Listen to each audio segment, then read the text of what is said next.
A gente estava falando só uma coisa para warm-up aqui. É impressionante como os painéis que a gente fala de endofinance e fintechização, eles esvaziam. Eu fiz um painel de médicos gestores, mas eu já nem aguento mais falar desse assunto. Enche, porque tem tanto médico cansado de trabalhar que quer virar gestor, executivo, empreendedor, e daí eles vêm ouvir. E aqui a gente está falando de um negócio que é muita vanguarda ainda. A Aliança vai trazer um case super legal, mas é muito inovador ainda. A gente está começando um movimento na saúde. Vai ser um movimento que vai trazer dinheiro e que daqui a pouco você vai ver, não vai ter espaço. Mas é interessante, eu falei para o pessoal da Cellcoin, como é que a gente pode acelerar? Né? É isso, é petit comitê, é vir falando. E quem estiver no cantinho quiser vir para cá, assim, para frente, ó, senta no puxa as cadeiras, tudo aqui, é tudo em casa. Mas... Sem vergonhas. Então vamos lá, vamos começar aqui enquanto vê se vem mais gente, mas a gente já começa. Para quem não me conhece, meu nome é Bruno Pina, eu sou hoje presidente da Synapse, que é uma consultoria de estratégia em saúde. Também sou presidente do Hub Europeu de Longevidade, a gente fica baseado em Portugal. É um ecossistema de aceleração e investimento em negócios de longevidade. Inclusive, estamos anunciando, plim plim, anunciamos quinta-feira no Web Summit uma aliança com o governo português, com a AstraZeneca lá em Portugal. Então, coisas boas vindo aí. Minha carreira é uma carreira bem diversa. Eu fui do mercado de tecnologia e mercado financeiro durante muito tempo. Trabalhei em Fidelity, processadora de cartões, trabalhei em bancos, fui depois da IBM Global e fui da McKinsey, sempre no mercado financeiro. Criei empresas, bancos, seguradoras, o que vocês pensarem, um pouquinho do meu lado financeiro. Depois fui picado pelo bichinho da saúde, fui para a AstraZeneca, virei um diretor, primeiro no Brasil, de inovação e de estratégia do paciente, depois virei um diretor global da empresa, trabalhando em mercados emergentes, onde eu atuava especialmente em China, Índia, Rússia, os BRICS, os países com mais estrutura. E aí cá estou. Então, tema gostoso, eu sempre entendo que todo o setor está pronto para evoluir. A gente já fala de Open Health, dizia, bebendo da fonte do que é o Open Finance. E quando eu vejo o tema de fintechização da saúde, é um tema que alguns países já evoluíram. Para quem não sabe, tem modelos hoje em Singapura, em países que já trazem um conceito de como trabalhar os dados de saúde sobre uma mesma ótica de como o setor financeiro olhou para esses dados. Não quer dizer que a gente vai monetizar todos os dados, é usar a lógica financeira para potencializar os negócios da saúde, porque a gente transaciona muito dinheiro na saúde de um jeito que poderia ser melhor e mais eficiente. Então, esse é o meu contexto de minha vida. Vou pedir aqui para, nessa ordem aqui, vocês se apresentarem para a gente começar o papo.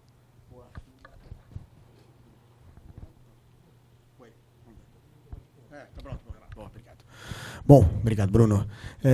Eu acho que quando eu estou aqui presente, conversando com as pessoas, a gente sente um pouco o pato fora da lagoa, porque a gente não é da saúde, mas, ao mesmo tempo, é muito enriquecedor, porque a gente vai aprendendo e fica impressionado como existem oportunidades, né, na saúde, e a gente tem um dos maiores sistemas únicos, né, de saúde, e, ao mesmo tempo que a gente olha isso na saúde, a gente vê como tem assimetria com uma outra indústria, uma outra iniciativa, que ela é vanguarda no mundo todo, que é o Sistema Financeiro Nacional. Né? O Brasil foi o primeiro país que botou a comunicação interbancária em sistemas automáticos instantâneos, que foi o SPB, depois criou o pagamento instantâneo, é o único país do mundo onde o próprio regulador opera o sistema de pagamento instantâneo, não existe nenhum outro lugar no mundo, é o primeiro país que criou a desintermediação, instituindo instrumentos, né, que hoje permitem que fintechs consigam operar no sistema financeiro nacional com um patrimônio líquido um pouco menor, mas com a capacidade de plugar de uma maneira democrática casos de uso. E nós, a Cellcoin, lá atrás, né, a gente tem uma empresa de Banking as a Service, nós criamos, a gente pode se dizer de maneira orgulhosa aqui que fomos pioneiros no Open Finance, que, junto com o Banco Central lá atrás, desenvolvemos o Open Finance no Brasil, desenvolvemos o Banking as a Service no Brasil, criamos a Associação Brasileira do Banking as a Service, estamos conectados com o Banco Central hoje, criando a regulação do Banking as a Service no Brasil. E, para nós, o que nos deixa tão excitado quando a gente está aqui com vocês é que a gente vê, justamente na saúde, esse potencial que o Banking as a Service tem. Você estava falando de jurisdições como a Comunidade Europeia, onde... Vou te interromper de maneira carinhosa.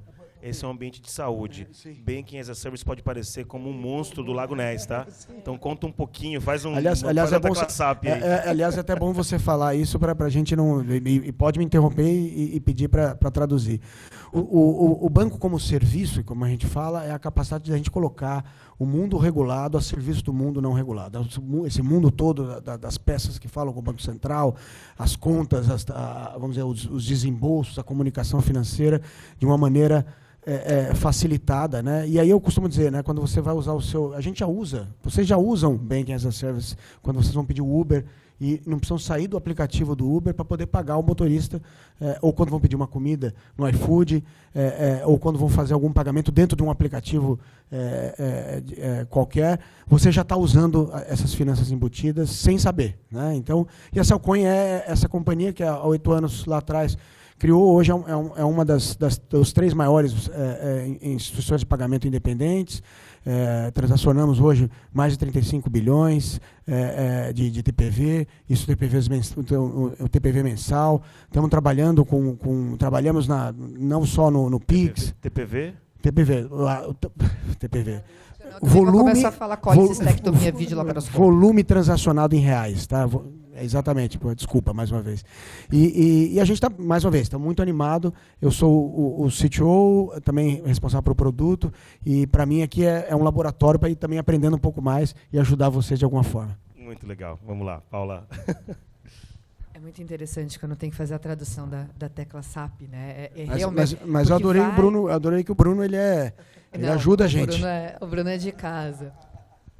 Acho que vale agora um pouco, eu estou fazendo tantos painéis, mas contar como é que eu vim parar aqui, né? Uma cirurgiã, que fez cirurgia geral, que ficava em resgate aéreo de Petrobras, literalmente atendendo tiro, porrada e bomba, veio parar no mundo do mercado financeiro. Eu perdi a visão, para quem não sabe, lá perto de 2004, 2005, 70%, e eu perdi a noção de profundidade. Então, cirurgia não era uma opção na minha mesa. Então, podia ficar chorando, reclamando, mas aí eu falei, bom, o que eu vou fazer com esse conhecimento? A primeira oportunidade que me caiu no colo foi dirigir um hospital público 100% SUS em Balneário Camboriú. Ali eu tive o primeiro contato com as filas do SUS, e aquilo me incomodava, porque dependia única e exclusivamente de político, de políticas públicas, né? E muitas vezes, infelizmente, está sendo gravado, mas para os políticos não é tão interessante acabar com a fila do SUS, né? Porque isso gera voto. E você vê essa realidade, é bem dura. Então, eu falei, como é que eu consigo fazer um modelo onde não dependo de política? Porque eu tinha feito o primeiro modelo do Corujão da Saúde lá. Comprar horário ocioso da iniciativa privada como gestora pública. Super legal, o Dória fez isso em São Paulo, depois com o Corujão da Saúde. Agora a gente tem um programa Mais Especialistas, que também é embasado nisso. Mas eu queria fazer isso no setor privado. Então, eu fui, que você conhece, para a Vidia. Para quem não sabe, o Bruno Pina, lá atrás, foi um dos idealizadores do Distrito Inova HC e foi um dos lugares que eu fui incubada, literalmente, dentro do Inova HC, com o professor Thierry, que eu te apresentei lá fora, e no Einstein. E eu montei a operação para a cirurgia. Então, eu comprava horário ocioso da iniciativa privada e vendia para os pacientes que estavam na fila do SUS. Só que tinha um segredinho para fazer isso, que era a viabilidade econômica.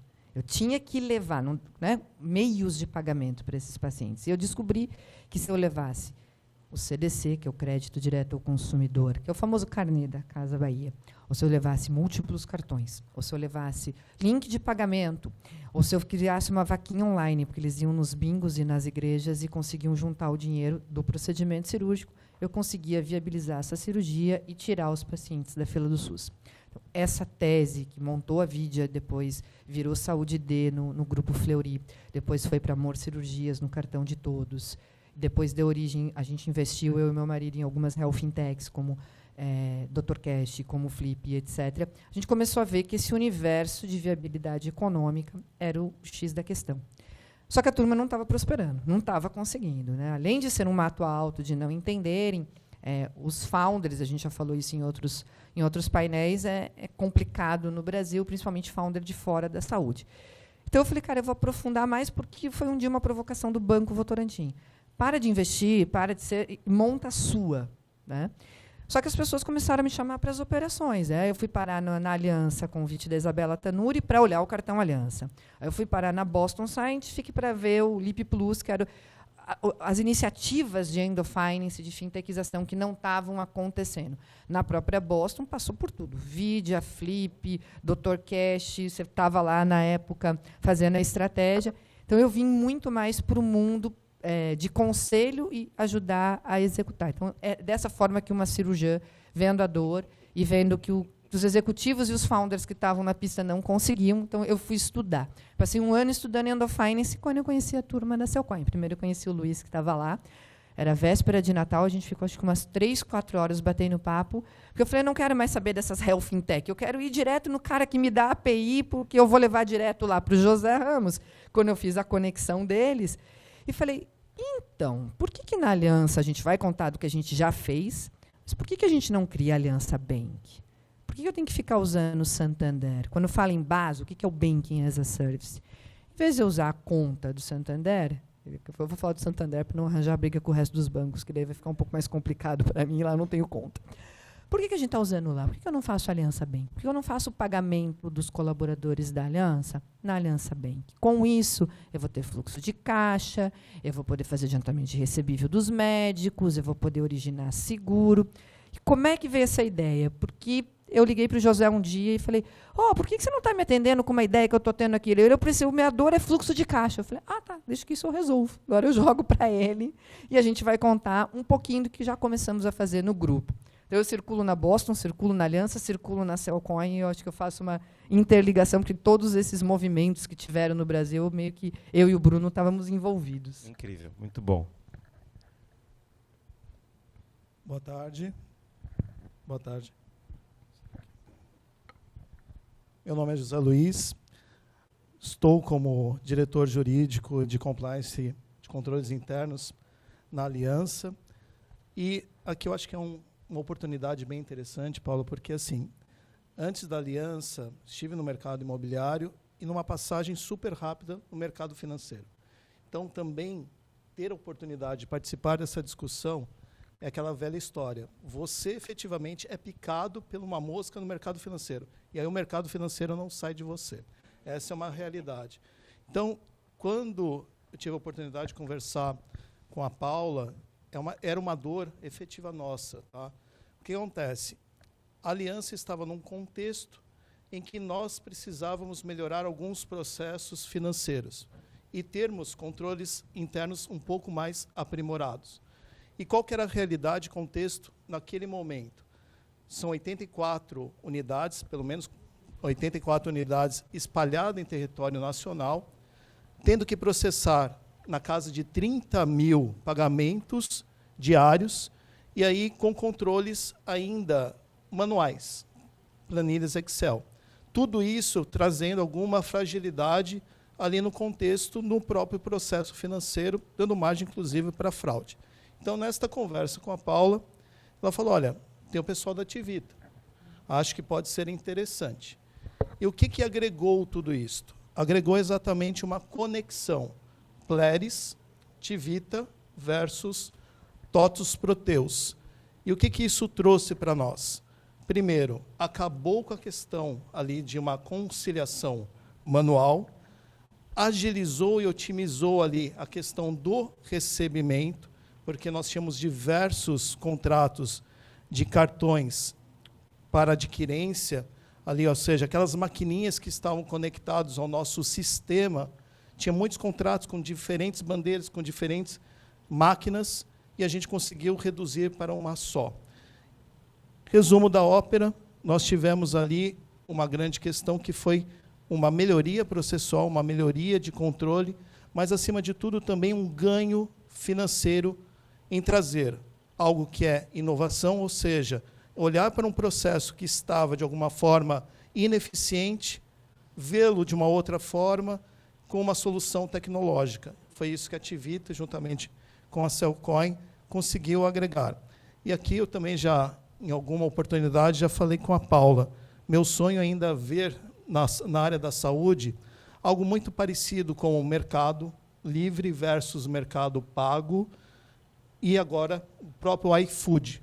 Porque, realmente, é fato, a área da saúde transita dados. E por que não ter um sistema fechado em que realmente você possa promover acesso e também ter produtos financeiros agregados. Então, isso é um projeto aspiracional, mas é isso. É a mosquinha do mercado financeiro muito que bom. ainda Para quem não é do mercado financeiro, esse movimento de descentralizar os modelos, que quando você pensa em o que é um Banking as a Service, ele é um modelo onde você diminui, você descentraliza o conceito de big banks. Você pode ter um banco muito especialista em uma jornada financeira, onde ele não tem que se preocupar em ter o lastro de um big banco. Ele vai usar uma plataforma tecnológica e vai conseguir ter acesso a muitos benefícios dessa estrutura. Quando a gente pensa em saúde, né, acho que a gente tem na saúde um desafio que é, muitas das vezes, e isso é uma conversa que já aconteceu até no próprio Nova HC, no conceito do Hospital 4.0, que era, como é que eu tenho, num país com dimensões continentais como o Brasil, eventualmente um hospital lá no interior do norte, lá no norte do Pará, um hospital que não tem competência de um HC, mas pode ter acesso ao serviço de qualidade do HC quando você descentraliza o conceito.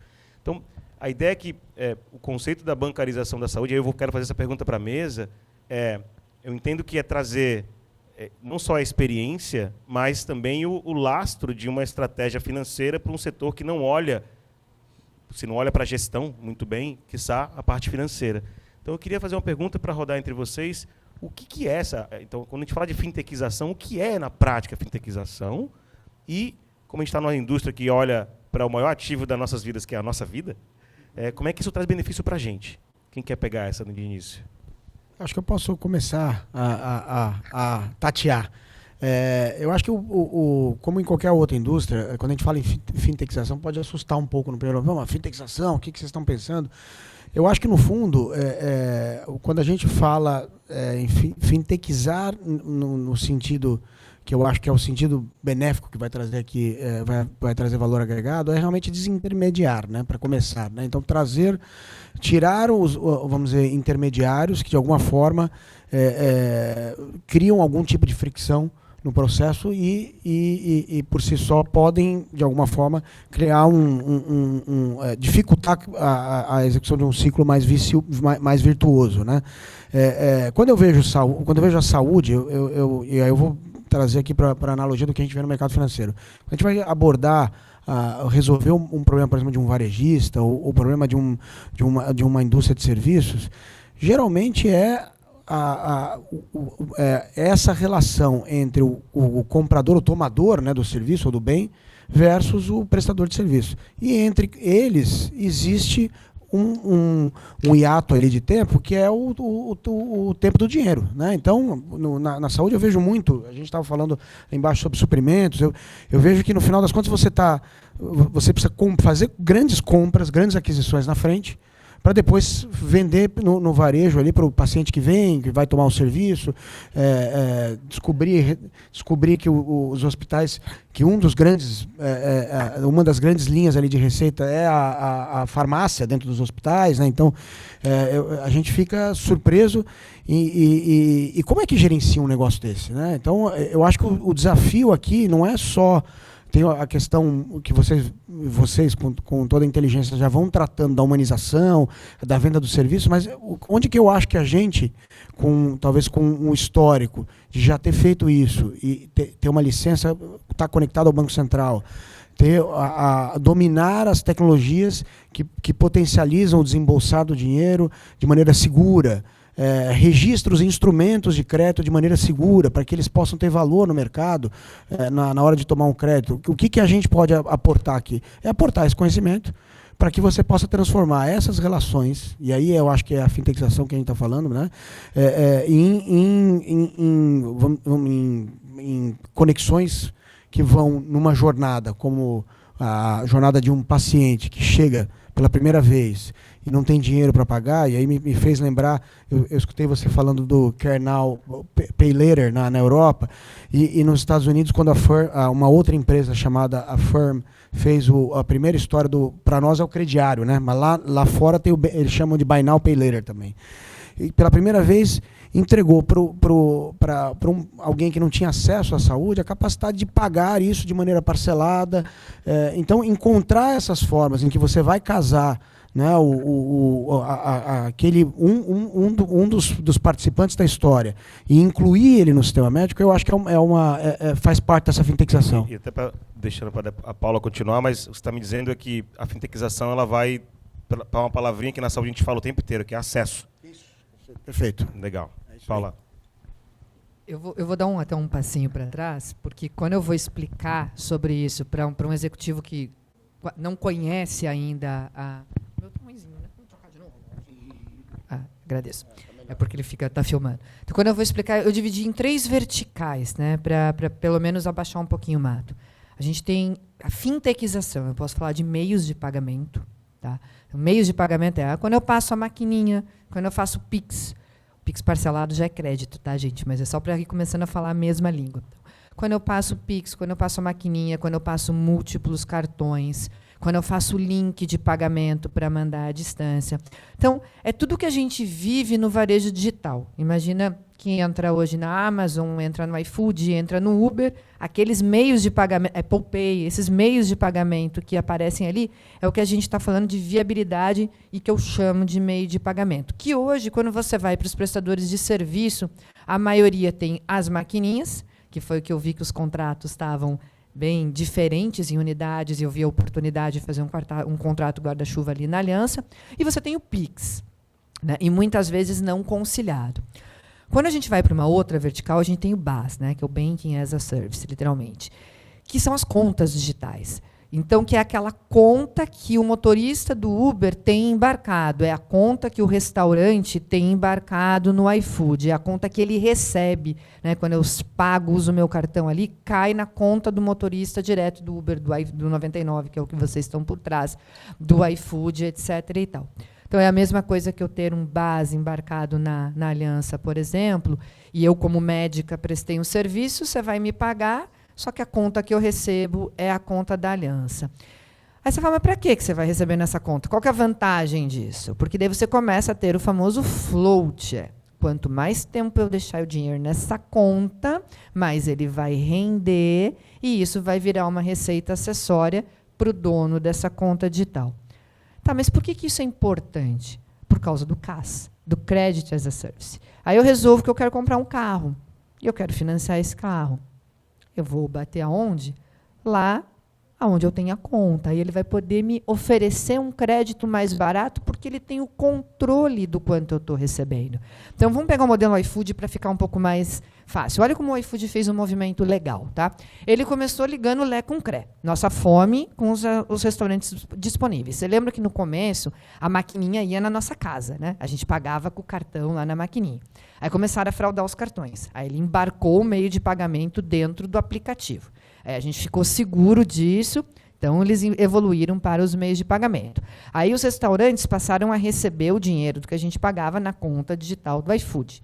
Com isso, ele sabia quanto o restaurante estava recebendo, quanto que ele precisava para ampliar, de repente, ou a mesa, né, ou a cozinha, ele passou a emprestar dinheiro para o restaurante. Porque daí ficou mais fácil. Ele sabia quanto ele estava vendendo e ele posicionava na plataforma para o dono do restaurante receber mais.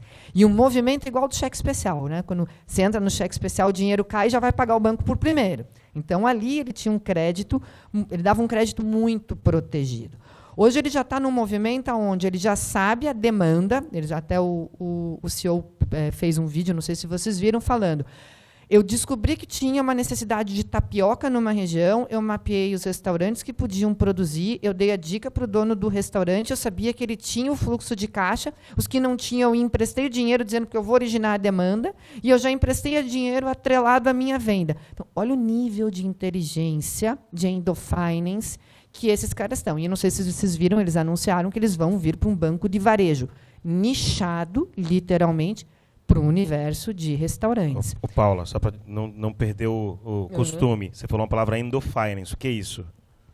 Endofinance é um termo cunhado por eles, que eles deveriam ter patenteado, porque o termo que é o real usado no mercado financeiro é Embedded Finance, mas é tão difícil de falar que eles entraram com Endofinance. É literalmente eu fintechizar a operação. É eu trazer produtos financeiros, de meios de pagamento de base ou de CAS, para dentro de uma operação que não é financeira. A exemplo do que aconteceu na Aliança. A operação da Aliança é uma prestação de serviço em medicina diagnóstica, mas ela trouxe um produto financeiro e fintechizou toda a parte de out of pocket, e isso trouxe, além de economia, eficiência operacional, então ele trouxe um produto financeiro para uma operação onde o core não é finanças. E dá para ser feito. No varejo, a gente vê, todo mundo entra no supermercado, já tem cartão de crédito no nome do Pão de Açúcar, né? Já tem Mateus Card lá no Nordeste, que é a turma da Celcoy agora está entrando. Então, você vê, o varejo já está, Casas Bahia. Gente, na Casas Bahia você faz literalmente qualquer negócio. Né? Literalmente é a brincadeira. A gente usa o famoso carnê da Casa Bahia, que, no fim das contas, é um CDC, é um crédito direto ao consumidor, que já existe em saúde, que é hoje o principal, é o do Banco Votorantim.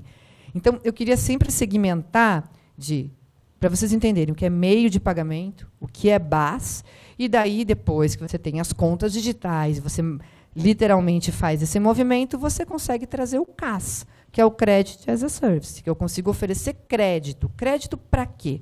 No mundo de saúde, teu médico compra carro, não compra? O médico compra apartamento, ele viaja, o enfermeiro pega financiamento, e onde que ele está pegando isso hoje? No banco. E ele podia estar pegando no teu próprio FDIC, ou fluxo de caixa. Só para complementar aqui, desculpa aqui. Exatamente esse é o gancho, tá? Ou esse é o ponto, na verdade, de conexão. Mas eu acho que você trouxe aqui um outro termo que a China aprendeu muito bem a usar, que se chama algoritmo. Como você usa os dados em benefício de você melhorar as suas vendas. E quando você olha a área da saúde, você pode sim ter comportamentos e analisar comportamentos, tratando dados. A partir do momento que você compara ou faz uma analogia ecossistema saúde, aí citando o exemplo, cartão Aliança, e tenta de alguma forma olhar comportamentos, você pode antecipar algum tratamento, alguma tendência que a pessoa tem de doença, e aí com talvez farmácias parceiras, você oferta algum determinado remédio, e assim vai indo. E aqui, como a gente está no Brasil, que as pessoas vivem dependentes de dinheiro, um dinheiro caro e escasso, ter a possibilidade também de ter dentro desse ecossistema algo que seja uma linguagem financeira para a saúde. Você promove acesso.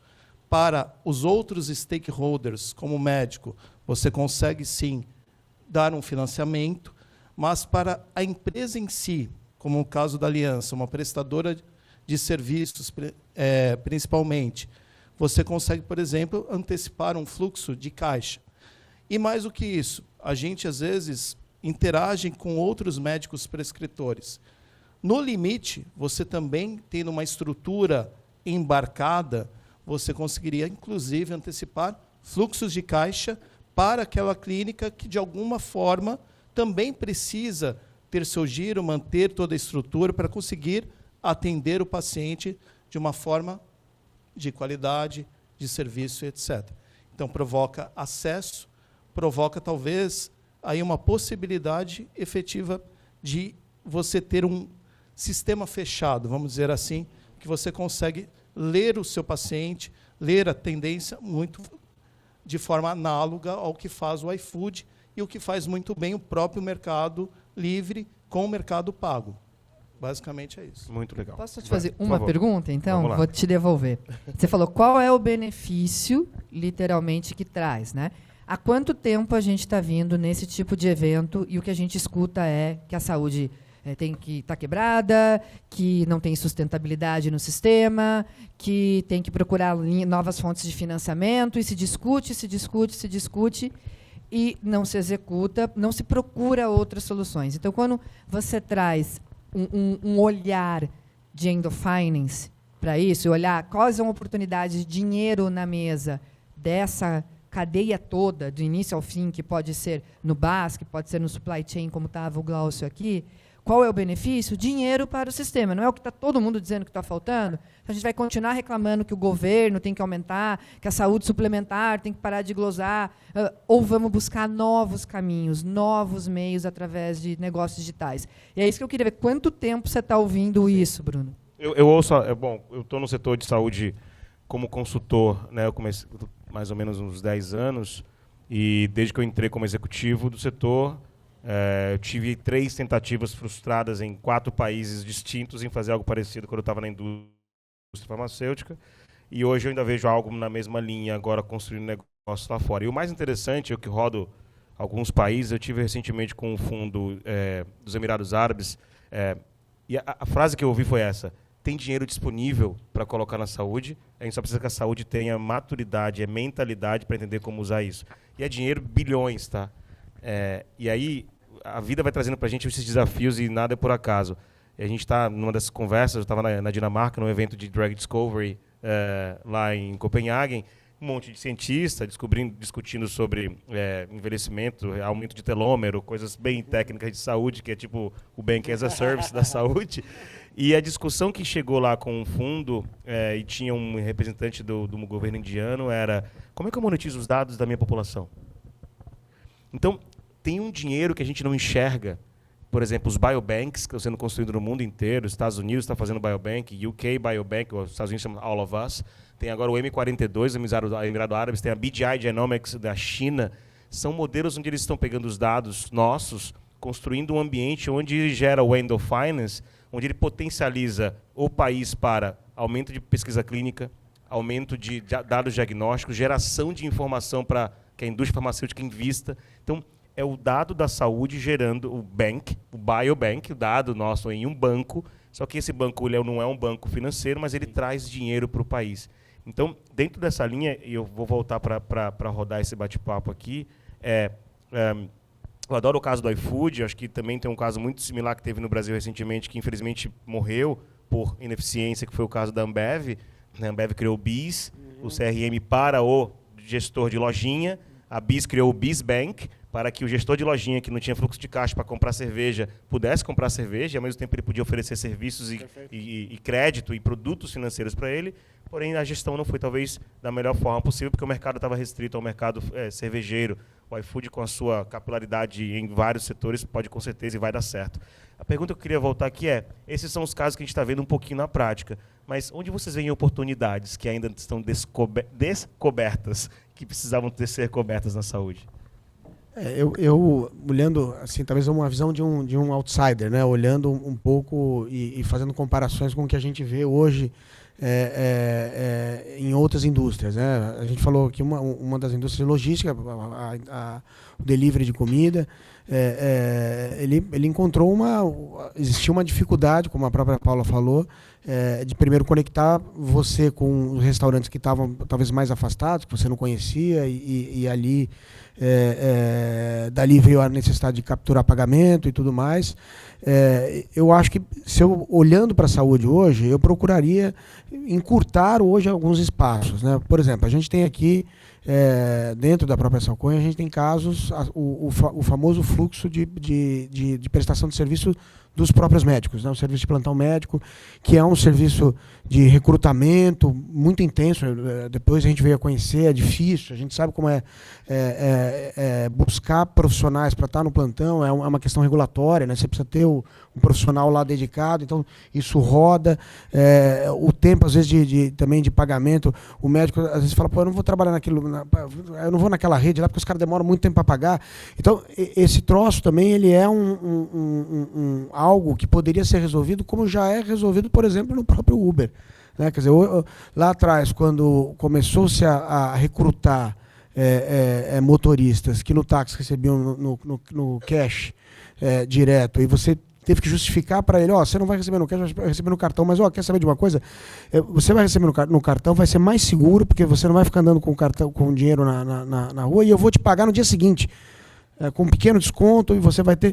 E isso foi uma catequização que foi sendo feita aos poucos e usando, na verdade, mecanismos, instrumentos financeiros que você também pode abstrair. Eu acho que o papel também da Salcoin e de outras empresas que fazem o serviço de banco como serviço é justamente abstrair para vocês, que são, óbvio, além de profissionais, mas operadores né, acabam operando o sistema de saúde, cada uma das verticais, fazerem as coisas sem precisar saber dos detalhes, né?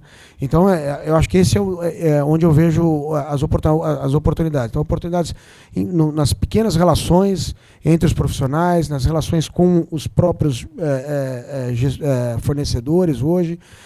A Paula falou um pouco também, mais uma vez, dos restaurantes, da questão da demanda. Eu entendo que existem laboratórios, existem provedores hoje de serviços que não conseguem chegar porque não tem funding suficiente, e às vezes uma rede compradora ela poderia de alguma forma prover esse funding, né, com caixa próprio, para buscar um serviço diferenciado. Então, eu acho que a gente usar os casos que a gente já viu em outras indústrias que a gente teve sucesso, indústria logística, o varejo, pode ser um ponto de partida aqui para o sistema de saúde.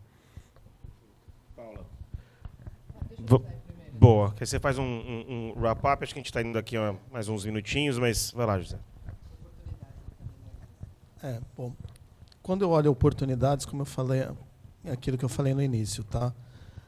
Às vezes a gente tem um mantra na saúde que é o seguinte: primeiro, eu posso usar os dados do meu paciente, é um dado sensível, e ninguém tá falando para usar primeiro a medicina como mercado, não é isso, e também não é usar ou vender dados.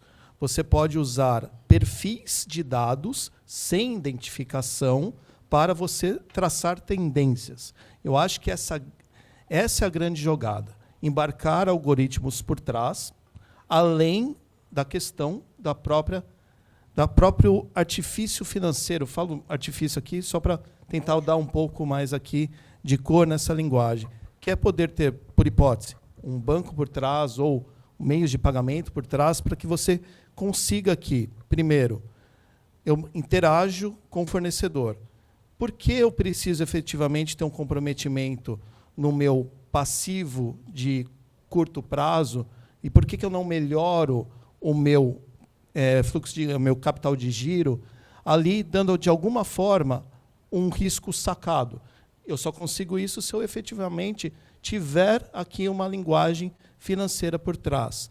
Por que eu não posso atrair bons profissionais da área médica, de repente dando um giro maior, mas ali trabalhando um pouco no prazo de pagamento? Eu pago para ele com 30 dias, mas o meu fluxo de caixa está com 90 dias. Tudo isso com a linguagem financeira por trás. Tem lá o meu colaborador também. Por que não oferecer produtos para o meu colaborador da mesma forma? E aí, quando eu olho também o paciente, que ali não consegue, e aqui o Brasil é isso, tem uma grande diferença de camada. Então, o que acontece? Você tem pessoas que não conseguem ter plano de saúde. E aí a gente fica tentando desenhar planos de saúde que são restritivos, quando, na verdade, ele precisa de uma oportunidade de parcelar o tratamento. E aí, quando você olha isso, por que não ter um cartão? E aí, pensando aqui, e aí, de novo, eu vocalizo isso lá dentro, e já vocalizei isso para a Paula. Por que não transformar um cartão como um cartão que é um cartão que gera vínculos de benefícios, de descontos, etc., para terceiros, e realmente fazer com esse cartão que ele ganhe vida?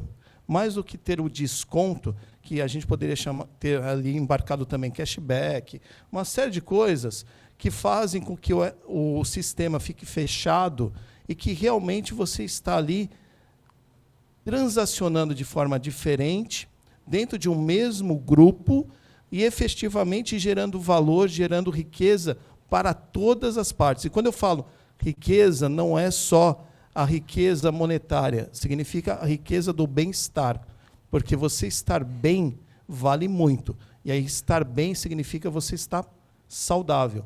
Estar saudável significa exatamente isso, ter acesso à saúde. E por que não permitir isto, tirando aqui, às vezes, pré-conceitos, porque às vezes a gente tem resistência por preconceitos. E a inovação está ligada a isso. Por que não tirar esta roupagem do preconceito e, efetivamente, permitir olhar a saúde de uma outra forma, e assim conseguir gerar riqueza, bem-estar no final do dia. Muito bom. Antes de passar para a Paula, só para dar um exemplo para quem está na saúde aqui, que trabalha com pesquisa, trabalha com tudo. Eu tive, nessa mesma viagem que eu tive para Copenhague, eu conheci uma empresa que faz tokenização de propriedade intelectual de pesquisa. E olha que interessante, ele pega a pesquisa científica de um centro de pesquisa hoje, que está um na Alemanha e um em Riad, e ele pega a propriedade intelectual daquele pesquisador, daquele potencial impacto que vai ter aquela molécula, por exemplo, pensa na molécula de GLP-1, e ele, antes de ela estar numa fase ainda que ela vai monetizar para receber dinheiro, ela está ainda captando recurso ainda de fomento, eles tokenizam, fragmenta e tokeniza a propriedade intelectual, aquele documentinho de propriedade, né, sobre aquela molécula, e ele potencializa a captura de recurso para quem tem visão de que aquilo pode virar um grande produto no futuro. É como se fosse um investimento em estágio inicial, mas ainda de um jeito simples, né, de maneira descentralizada. Então, tem algumas, vamos dizer assim, ferramentas financeiras que, se a gente traz para a saúde com as cabeças corretas, acho que a gente tem um potencial gigantesco na indústria. Mas eu queria comentar que são oportunidades. Mas, Paula, eu queria ouvir sua visão também sobre as oportunidades. Eu vou falar um pouquinho de oportunidades mais, eu digo simplórias, mas é que está tão inerente ainda, né? Tá tão inicial, incipiente, obrigado. Incipiente, essa é a palavra.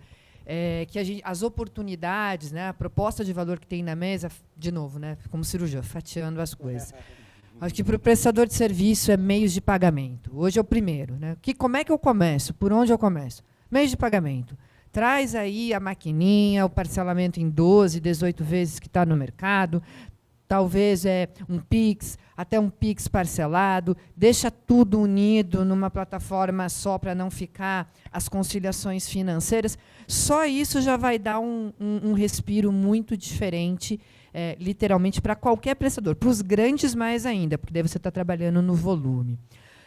Uma outra oportunidade é ferramenta de relacionamento médico. Né? Hoje, nós, médicos, nós somos clientes desses hospitais, nós somos clientes, muitas vezes, dos laboratórios e da medicina diagnóstica, porque nós somos prescritores e o paciente vai aonde a gente diz para ele ir. Então, muitas vezes, os prestadores querem criar ferramentas de relacionamento com esse médico. E o médico, ele é um ser que gosta, não quero que fique de forma pejorativa isso, mas ele gosta do status e do reconhecimento da sua entrega como profissional. Então, eu vou citar o Einstein, porque eu sou do corpo clínico. Então, imagina que o Einstein me emite um cartão Black com estrelas XYPTZ em função da minha performance. Então, isso cria uma ferramenta de se relacionar com aquele prestador aonde eu estou ali colocando o meu serviço, cria uma forma de reconhecimento, e daí esse prestador começa a me fazer um adiantamento de recebível numa condição diferente do meu banco, porque, assim como o iFood, o hospital e o laboratório e a medicina diagnóstica sabe o quanto eu estou fazendo de serviço, ele tem acesso a quanto eu vou receber. Então, a ferramenta de relacionamento médico, né, usar o Endofinance como uma ferramenta de relacionamento médico, eu acho que está sendo sacada, é o caminho pelo qual a Boston está indo com o Lip Plus. Ela está fazendo, na verdade, um financiamento do procedimento cirúrgico lá na ponta, mas usando isso como um relacionamento com o médico. Então, aqui eu acho bem interessante. Para quem não conhece o modelo da Boston, o Lip Plus ele é uma série de condições financeiras, de plataformas financeiras que uma empresa de medical device oferece ao seu prestador de serviço para que ele tenha mais facilidade de comprar e parcelar o device que ele está vendendo. Seja um stent cardíaco, seja um implante neuronal, todo modelo ele dá para ele a opção assim, olha, você não comprou, mas você quer comprar, quer um modelo de financiamento mais agressivo ou mais agradável, tem essas opções. Então, ele ajuda, muitas vezes, a empresa do prestador que não tem essa mentalidade financeira a não negar, eu não consigo comprar. Não, você consegue, está aqui, ó, divide em 24, 36 ou 48, quer em quanto? Ele consegue dar essa facilidade para o prestador. E o interessante ainda é que, principalmente em produtos que não estão no rol do INSS, e que daí a cirurgia, eu não posso, porque o paciente não tem condições, então ele financia para o paciente da ponta. Não, isso aqui é out of pocket, legal, não está na saúde suplementar, então ele traz ou meios de pagamento, e já estão, no caso, literalmente no crédito, as a service, literalmente oferecendo linhas de CDC, que é o crédito direto ao consumidor. Então, aqui, acho que a terceira linha de oportunidade é o que você trouxe. É o crédito. Né? É o crédito para o paciente, do out of pocket, do particular, que para ter acesso à saúde. É o crédito para o colaborador. É a originação de crédito em função de uma viagem ou em função de um carro financiado. É seguro que dá para oferecer. Então, é transformar a operação toda usando, por exemplo, uma Aliança, ou usando, por exemplo, um Einstein, ou usando, por exemplo, uma Redditor, usando toda a operação, trazendo receita financeira. Eu vou te fazer uma pergunta agora, né? Porque todo mundo vai saber de quem a gente está falando. Imagina uma empresa que fatura 10 bi. A Aliança está acima de 1 bi, mas vamos colocar um 0 a mais só para ficar mais empolgante. 10 bi, 40% é folha de pagamento, certo? Então, nós estamos falando aqui 4 bi de folha de pagamento. Qual é a receita financeira que essa turma está deixando na mesa em float? Hoje, se a gente vai falando pelo menos hoje a Selic, os juros real tá batendo 10%, né? Então a gente está falando 10% desse volume no ano, né? 400 milhões. Então, assim... 400, é para ficar gravado. Sem fazer nada, 10 né? bi de faturamento, 40% de folha, falando de float, está deixando quanto na mesa? 400 milhões. Então, aonde que não tem dinheiro na saúde, gente? Para de falar o governo, limite de gastos. Tudo bem, tô falando, aí a gente está indo para o filantrópico. Mas a saúde suplementar, a operadora, a glosa. E tem uma coisa, Paula, só um último adendo que o José falou que eu achei bem interessante. A gente também tem linhas de crédito hoje.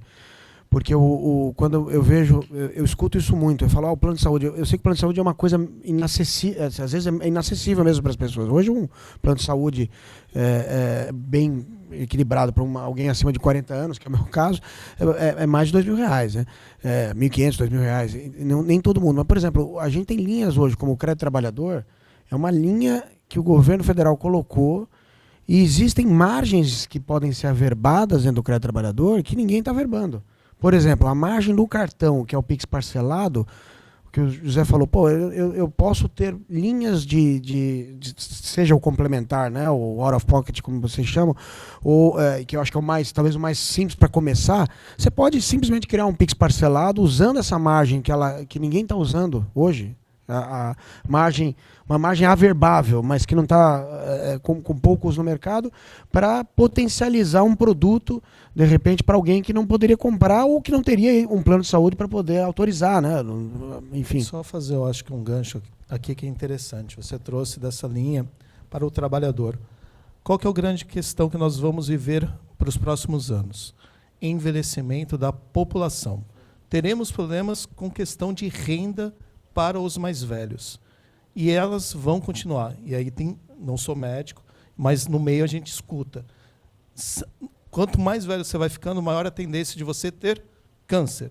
Ou, se você não tem câncer, você necessariamente vai ter alguma doença, por exemplo, uma demência. Qual que é o custo para o tratamento disso? E por que não? Por exemplo, numa demência, que você precisa fazer ressonância, entre outros acompanhamentos, você permitir acesso para essas pessoas usando, por exemplo, créditos consignados com FGTS. Perfeito. Entre outras coisas. Só estou dando aqui um pouco da cor do que pode ser feito. Eu queria até agravar isso, que essa é uma conversa, como a gente está com, né, um negócio de longevidade em alguns países. Tem um outro desafio para o Brasil, especialmente, que outros países se repetem, que é a gente tem nos planos de saúde, as faixas etárias, elas vão até quanto? 65 anos. Os estudos que mostram que a gente vai viver até 100, 120 anos já estão aí e a gente cada vez vê mais pessoas vivendo mais. Ok, ainda com uma vida um pouco precária, mas com as tecnologias e os avanços da medicina, a gente está começando a ter mais o que chama de health span, né? Qualidade de vida. Quando essa pessoa viver mais 60 anos nesse custo, ele vai ter que precisar ser revisto. Porque no final do dia a gente vai gerar um problema já tem um problema financeiro, mas vai gerar uma baita de uma oportunidade financeira para trabalhar esse PIB não alcançado dentro do setor de longevidade. Então, esse é um ponto importante que você traz. E o segundo, que eu queria, já para ir para os finalmente isso aqui, temos mais 5 minutos, acho que, ou 10, Eu queria quero fazer a minha polêmica, senão não é painel eu vou deixar a meu. polêmica. A polêmica eu quero deixar assim agora. Fazer uma rodada aí, pode trazer sua polêmica. Vamos fazer então aqui a Paula. Mas para a gente que é um tema incipiente, é um tema novo. Como é que a gente começa a entrar nisso? Ou seja, quais são, além de estar aqui num painel que você vê, é um painel que é um tema extremamente urgente na saúde, que a saúde está quebrada, mas a pessoa não entendeu que isso pode ter a ver com a parte financeira. E já vimos aqui exemplos básicos, esses 400 milhões. Mas como começar? Sabe assim, como entrar na saúde, você deve ter ali um caminhozinho. Como a gente na saúde aprender um pouco mais sobre essas avenidas financeiras, sabe?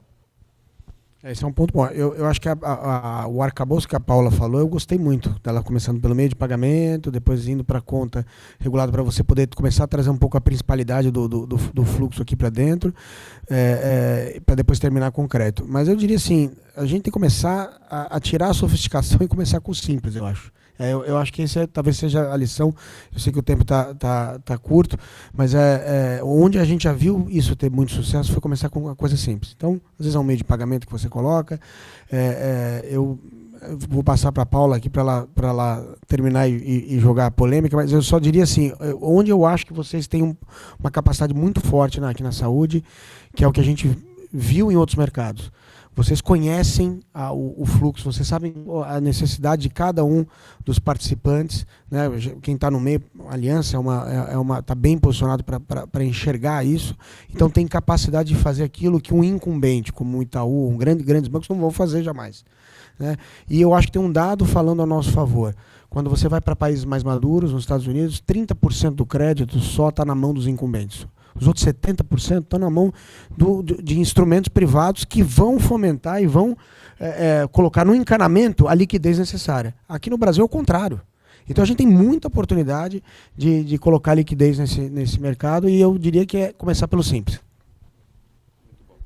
Agora o mais legal é que eu estou com o José do lado, a gente vai fazer a duplinha aqui, literalmente magnífica. Vai ser melhor que eu ia fazer uma piada, mas não vou fazer. Seguinte. Hoje, as operadoras têm um delay de pagamento, certo? Qual é o poder de negociação que o prestador tem com a operadora? Você sabe, eu já vou até adiantar, praticamente nulo. Quando eu fui diretora comercial, você fica lá jogando o cabelo, chorando, negociando, etc., enviando XML, que é o arquivo, para o cara pagar. E o cara paga quando ele decide pagar, certo? E o que a gente faz com isso, fora o nada e ficar jogando os cabelos? Por isso que é um chato ser diretor comercial, um prestador de serviço de saúde hoje. Porque você fica fazendo isso o dia inteiro, e daí ligam para o jurídico, etc. Então, a polêmica é o seguinte. A operadora hoje está se comportando como um banco, e um banco extremamente leonino e hostil. Porque ele diz quando ele vai pagar, do jeito que ele quer pagar, quanto que ele vai gozar, e ponto final. E o prestador fica refém, se reclama um pouco, ele ameaça de tirar o credenciamento. Mentir em algum ponto até agora? Tá. Então faz o seguinte. Vamos transformar isso num produto financeiro? Emite o boleto. Emitiu o boleto? Não posso fazer adiantamento de recebível? Não, faz uma duplicata escritural, Exato. registra a dívida. Ponto. Joga na mão da factoring, que é um nome bonito agora, antigamente se chamava de outro nome, mas faz um ato de adiantamento de recebível. A operadora que vai se entender no mercado financeiro, se ela der calote no mercado financeiro, ela vai para o Serasa, ela vai para o Cepro, que é o problema dela lá. O que a gente tem feito como prestador de saúde é ter deixado, não tenho nada contra os operadores de saúde, mas eles se comportam como bancos, sem ser regulados pelos Bacens, estão estrangulando literalmente os prestadores de serviço, e nós, desse lado, não estamos nos unindo com ferramentas que o nosso país é referência mundial, que é o mercado financeiro, para saber transferir esse pepino, de certa forma, jurídico e comercial, para o mercado financeiro, literalmente. Aí eu resolvo o teu fluxo de caixa e ela vai aprender a trabalhar com o mercado financeiro. É polêmico? É. Se não me matarem na próxima aqui, José, na próxima esquina que eu estou dando ideia, literalmente, de como resolver a coisa, mas é simples. Não é simples o movimento. Ah, mas vai ter... Aí eu vou te dizer um ponto. O contrato dela diz que não pode fazer isso, fazer o adiantamento de recebível, porque está escrito em contrato. Isso é constitucional? Não, inclusive, esse é o movimento do Banco Central, né? De descentralizar, né? Advogado falando agora. Eu acho que aqui, só para trazer um pouco mais de cor em relação a isso. É natural também, porque, só colocando aqui, a operadora também está pressionada pelo sinistro. Então, ela também tem que usar essa linguagem, porque ela acorda com uma conta, muitas das vezes, maior. Então, realmente, ela tem que tirar de algum lugar, senão também ela não tem consegue forças dar conta. pressionando, né? Exatamente. Mas ela tem que resolver o problema dela de sinistro, não estrangulando o prestador que está prestando o serviço. Aí que eu quero também chegar, que eu acho que a tua provocação, ela traz sim, mas eu acho que também tem um outro lado, que eu acho que o mercado financeiro, ele é um mercado muito inovador e acho que ele tem linguagens que ainda não chegaram no mercado da saúde. Vou dar um exemplo. Certificado de recebível imobiliário. CRI, CRAS, quando é de agronômico e etc. O agronegócio. O que você faz? Por que não criar essa dicotomia de performado e não performado? O que é? Aquele que já está efetivamente emitido, com guia TIS, etc., faturado, eu te adianto. Aquilo que você apenas produziu, mas que você ainda está demorando, por que não transformar isso numa operação estruturada, com todos os registros, e efetivamente sair dessa discussão e transformar numa discussão de crédito efetivo, acabando com essa dicotomia, performado e não performado. Os instrumentos certos, né? Por exemplo, se eu tivesse no mercado imobiliário, por isso que traz essa questão, eu traria uma debenture, securitizaria a debenture, emitiria um CRI e resolveria a situação.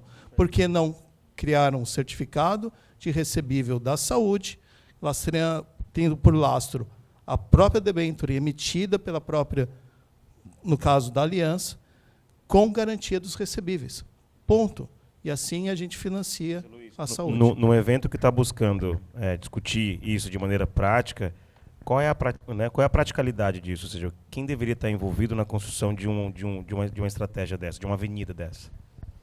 Então, eu acho que os players têm que sentar à mesa. Começa por aqui. Eu acho que uma discussão como essa, ela é rica porque coloca a área da saúde diante da área financeira.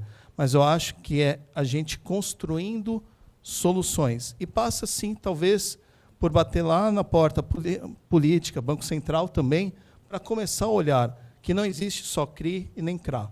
Existem outras formas de originar certificados de recebíveis. Eu acho que é isso. E o Banco Central é super aberto para isso, né? O sandbox da parte de fintech é super aberto. É diferente um pouco do sandbox da ANS, que ainda... E a ANS é saúde suplementar. Então, é bem mais simples. É o que você falou. É simples, mas a gente precisa fazer esse nível de discussão. E aí, Bruno, você vê, a turma que está lá dizendo que não tem dinheiro na saúde está com 140, 150 pessoas no palco. Turma que está tentando puxar um pouco de... Tá bom, mas como é que a gente efetivamente resolve isso? A gente está aqui em 20 pessoas sentados. Então, a gente tem essa questão cultural do setor de vir trazendo esses conhecimentos, as pessoas que sabem, para a gente começar a discutir e faz um modelo aqui, faz um MVP. Você vê, o case da aliança, tão simples... É simples do ponto de vista, demorou 3 meses para ser implantada a Tivita, para colocar o sistema em ação, para fazer o deploy para todo o Brasil e trazer essa efetividade, essa economia, mas foi o primeiro, não tem mais nenhum para eu citar. Nenhum. Agora, é uma pessoa, né? Indo onde eu vou jogando a aguinha, vai fazendo. Agora eu levo lá a Tivita de novo, lá para Boston. Aí, daqui a pouco, eu levo lá para... E daí vai criando massa crítica. Então, é literalmente conversar, mas conversar sobre coisas diferentes, não para ficar chovendo no molhado e dizendo o governo, o gasto, ó céus, ó vida, privada. Síndrome de Gabriela, eu acho que tem que sair das mesas de saúde, literalmente. Excelente. Eu compacto muito com a conversa. Eu, como um provocador também de ecossistema, eu começo a ver movimentos que são consequências virando realidade. Exemplo, prazo de pagamento hoje de prestadores de serviço, alguns estão chegando a 180 dias. Quando você olha para... Eu já construí seguradoras. Todo o modelo atuarial que existe, que poderia ser revisto, especialmente quando é uma seguradora de saúde, né, mudar o modelo, porque eu acho que o modelo foi adequado do financeiro para a saúde. Copy and paste. Como é que muda esse modelo?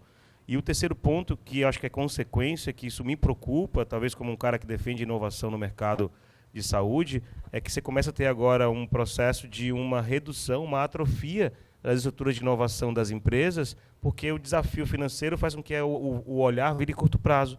E a inovação precisa de olhar de longo prazo. Então, você está sem dinheiro, sem fluxo, sem dias para pagar. Cara, o que eu faço? Cara, reduz onde não traz dinheiro no curto prazo, reduz inovação.